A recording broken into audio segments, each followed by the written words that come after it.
jërëjëf mbokki amee internet yi ñu ngi leen di nuyu mbokk yi di leen bëggee di leen kontaane mbokk yi bu ngeen gisee lii xam ne combat la boo xam ne Bamba Faye production moom moo ko taxawal mbokk yi bu doon journée le 10 août le 10 août Ama Dia war ci bëree ak ki nga xam ne moom mooy Thiatou Yoff numéro 2 bu doon combat boo xam ne yaakaar naa ay adversaire de taille lañ Ama Dia jege si ma Thiatou Yoff jege si ma yéen ñaar le 10 août ngeen war a bëree xam nga ki ngay bëreel.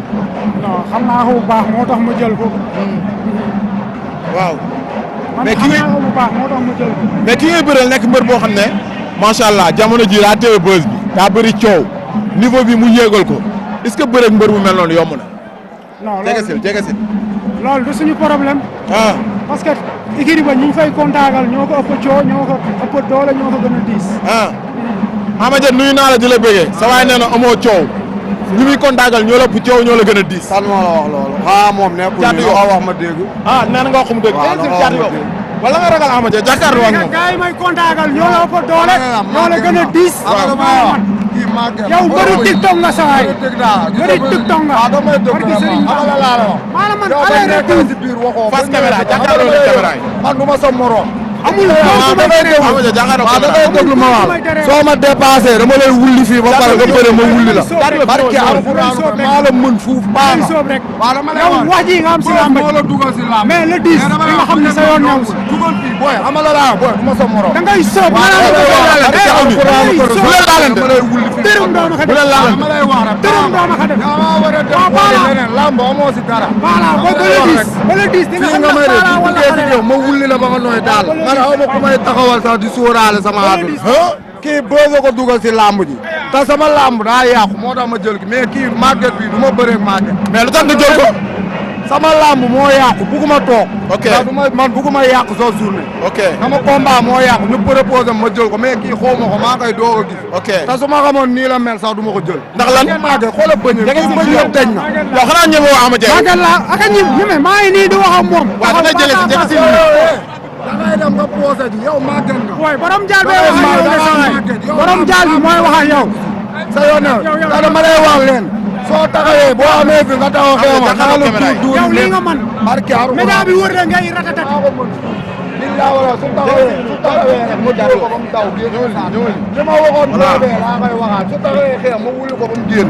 nee na da lay wulli nee na da lay wulli. billahi wallahi taalaahi mënuma wulli. ñeme nga xeex ak moom. li muy wax nii média yi ñoo ko wër rek muy neexal. mais ñeme nga xeex ak moom. arbitre bi tëjee barrière yi. waaw. ku nekk dina xam kuy sax. ah. moo sa baaraam bi laal.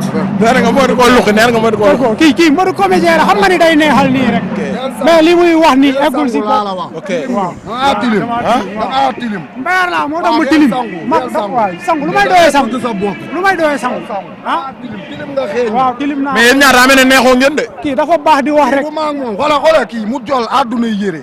yow a yëgoo dibi moo fi xeeñ. kii barki yaa kii sol àdduna daa yére. mel ne ñaar rek la sol. solul ñaar kii dafa tege la fa sol. ñaar la sol ñaar la sol. màgget la karaw gi yegsi na fii. bu ñu sonal yow da ngaa baal. Thiatou Yoff kii ñeme na la de. non kii saay day wax rek billahi média yooyu ko wër te lu mu la ñeme lan la. dama xamul moo tax mu ñeme mais le 10 la may xam. billahi ma bëree ñëpp xooma leen. man képp ku ma jël li jëntuuma la du ma la seetaat du ma xool looy bëre man sama bopp laa tal te kii man dama am beneen combat du maa kii. mais mi ngi wax lu am solo ñu gis ne doon préparé combat bi yàqu est-ce que en ce moment gënu laa pare. non bu ma gënee pare. waaw wala man ma gën kaa pare le 10 lañ koy xam. moom mi ngi doon waajal benn adversaire de. ñun tey amoo woon combat ñun boobu ba léegi tooguñ ñu ngi liggéey nekk suñu ruq laa xatu. ok mais le 10 la ñuy confirmer moom dina xam ni. du dërëm. waaw. billahi mais li ma la fekk saal nga koy yëkkati léegi nëb ñëwatul kii nga koy yan. entre lan. li ma la fekk saal nga koy yëkkati. léegi nëb ñëwatul kii nga koy yan. sa yoon nekk. ah. li jënti sa bopp. laay man ak kii la du maa yeew li ma entraîné bul ko. mais musculation yi nga doon def laa. loolu sa yoon nekk. yu métti. loolu du waxu fii. fekk naa ko muy musculation loolu mun na dal sa kaw. waaw loolu moom la concerné. man lii ma liggéey laa gëm quoi. te le jour ji moom laay andi appliqué. yàlla may ñu ndam bu jour ba nga taxaw rek ñu xeex. acca woote leen. bul bëre de. maa ngi woo ñëpp di woo suñu waa dëkk waa Morala. waa Ngën Daaru Alpha Kër Mbir. maa ngi nuyu ñëpp waa Kaja Ba di leen woo waa Pirila di woo sama turandoo Ama Dia gars yëpp maa la journaliste yëpp man la ñuy faral. kii du fi indi supporter. mais kii daa may supporter neen day togg regroupement yow amul looy togg. togguma yoruma xaalis sa yoon nekku si loolu. open de presse la set la maa si woo ñëpp. Matu yow da ngaa soxor na nga ñëw sama open presse maa ngi woo ñëpp. waa di woo ñëpp waa Kadiaba waa Pire Live. jaajëf maa ngi woo ñëpp. jaajëf nuyool tàggatoo. waaw maa ngi woo Yoff gii ma jóge di waa Thiali di Yoff fukki penc yeeg ñaar maa ngi oo ñëpp di leen wax ni seen doom am na combat seen rakk le 10 ñu ñëw jàppale ka dooleel ka mu daan Ama Dia jëlle bu set wicc waa Thiali tamit sama mafia maa ngi leen di oo di oo Mbayaari jaajëf ñoom ñëpp waa kii jarul muy woote kii dañ koy daan. jaajëf bëgg na woo borom moto yëpp. jaajëf ma wax li combat bi mi ngi doon woo ñëpp. ñëpp waaw.